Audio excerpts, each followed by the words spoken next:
O mês mudou, a cor também, mas a luta contra o câncer na sociedade brasileira continua. Novembro ganha a cor azul para alertar os homens sobre os cuidados com a saúde, principalmente no trato do câncer de próstata. Sobre esse assunto eu converso agora ao vivo aqui em nossos estúdios com o médico urologista Luciano Couto. Tudo bem, doutor Luciano? Prazer em receber. Seja muito bem-vindo ao Dia TV. Boa tarde. Obrigado, Olívio. É sempre um prazer estar aqui ajudando na prestação de serviço à sociedade. Doutor, nós conversávamos aqui nos bastidores, eu falei sobre câncer de próstata, mas o senhor me alertava que nos últimos anos o Novembro Azul ganhou uma nova conotação. Que nova conotação é essa? O senhor pode contar para a gente? O objetivo da Sociedade Brasileira de Urologia é estar trazendo o homem para cuidar da sua saúde de forma integral. Essa campanha se iniciou realmente com uma campanha de prevenção do câncer de próstata, ganhou bastante espaço com essa iniciativa, porém é muito importante que nós façamos mais que isso, né? O homem, de maneira geral, se cuida pouco. Se nós compararmos com a mulher, em média o homem faz 7 vezes menos consultas ao médico do que a mulher. Vai ao ginecologista, por exemplo.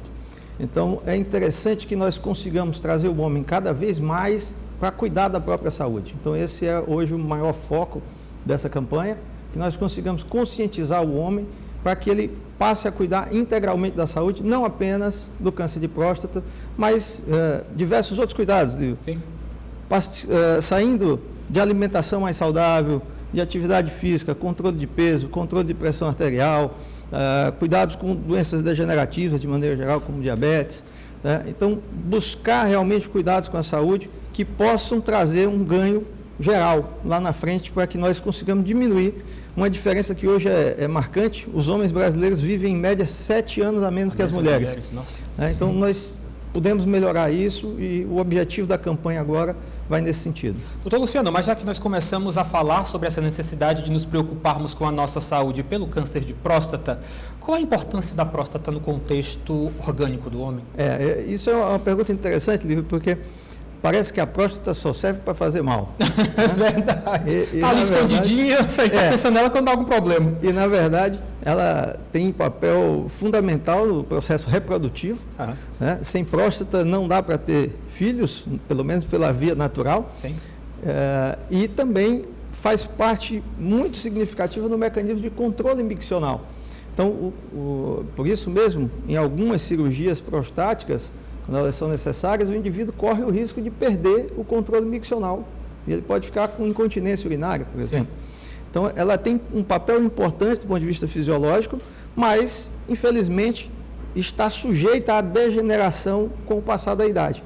Daí aparecem problemas muito frequentes no homem, não só o câncer de próstata, que é muito mais falado, mas a hipertrofia prostática benigna, que é o crescimento da próstata, que pode provocar obstrução do trato urinário, levando, inclusive, a uma perda da função renal. Eu entendo. Doutor, também eu estava lendo uma pesquisa que fala que a questão do câncer de próstata, se todos os homens conseguissem evoluir na idade, seria algo inevitável para a grande maioria dos homens. Por isso essa necessidade de estar sempre atentos, principalmente porque, se detectado com antecedência, é uma doença tratável, evitável. Perfeitamente. Isso é muito marcante. Existem pesquisas que mostram que, se nós vivermos tempo suficiente, a grande maioria dos homens vai ter um câncer prostático, depois dos 80 anos de idade, principalmente, você vai ter. Não quer dizer que esse câncer de próstata vai ter uma repercussão para a vida dessa pessoa. Tá? O importante é que nós estejamos acompanhando e fazendo o diagnóstico no momento propício. Porque muitas vezes nós fazemos um diagnóstico com 80, 85 anos de idade de um câncer que não vai vir a afetar a vida daquele cidadão, ele vai vir a falecer por outros motivos. Mas é interessante que nós façamos o diagnóstico no momento adequado para que não peguemos um tumor já em estágio avançado. O ruim é quando nós fazemos o diagnóstico e não podemos mais oferecer àquele paciente uma alternativa de tratamento curativo. Ele vai ter que conviver e talvez vir a falecer daquele câncer. Eu entendo. Doutor, é por isso que nós geralmente comparamos essa questão da saúde da mulher com câncer de mama à saúde do homem do câncer de próstata, porque ambos os tipos de cânceres são totalmente evitáveis, se bem tratados a tempo? Eu diria mais corretamente que eles não são propriamente evitáveis. O que nós fazemos em matéria de câncer de próstata é o que se chama de diagnóstico precoce. Então, quando a gente fala de prevenção, é importante diferenciar que existem alguns tipos de prevenção. Você tem uma prevenção que é dita primária, é aquela que você faz alguma coisa para evitar de ter uma doença. Sim. E existe a prevenção secundária, é aquela que você faz o diagnóstico precoce do problema para que nós possamos tratar e curar. E o caso do câncer de próstata se encaixa nesse tipo de prevenção. O estilo de vida do homem influencia muito no seu grau geral de saúde? Com certeza, com certeza. Isso, a saúde, ela é uma interação do que nós recebemos de genética com o que nós absorvemos do meio ambiente. E dentro dessa parte que nós absorvemos está a alimentação, está a maneira de encarar o seu dia a dia, como você se alimenta, os seus hábitos de ingesta de líquidos, atividade física, o controle do estresse. A gente precisa trabalhar de forma integral. A saúde, ela não é uma coisa fácil, não é uma coisa tão objetiva assim. Nós precisamos ter um conjunto de medidas que possam convergir para uma melhor condição de saúde. Doutor, quando nós falamos sobre a questão do câncer de próstata, ainda se tem muito preconceito por conta do famoso exame de toque. Hoje, a medicina já evoluiu o suficiente para que os homens que ainda têm um certo preconceito com esse tipo de exame possam contar com outras artimanhas, outros artifícios de detecção, de diagnóstico deste câncer, ou infelizmente ainda tem que se aceitar a questão do exame de próstata e trabalhar a questão do preconceito, porque estamos falando, afinal, de vida, de saúde, né, doutor? Sim.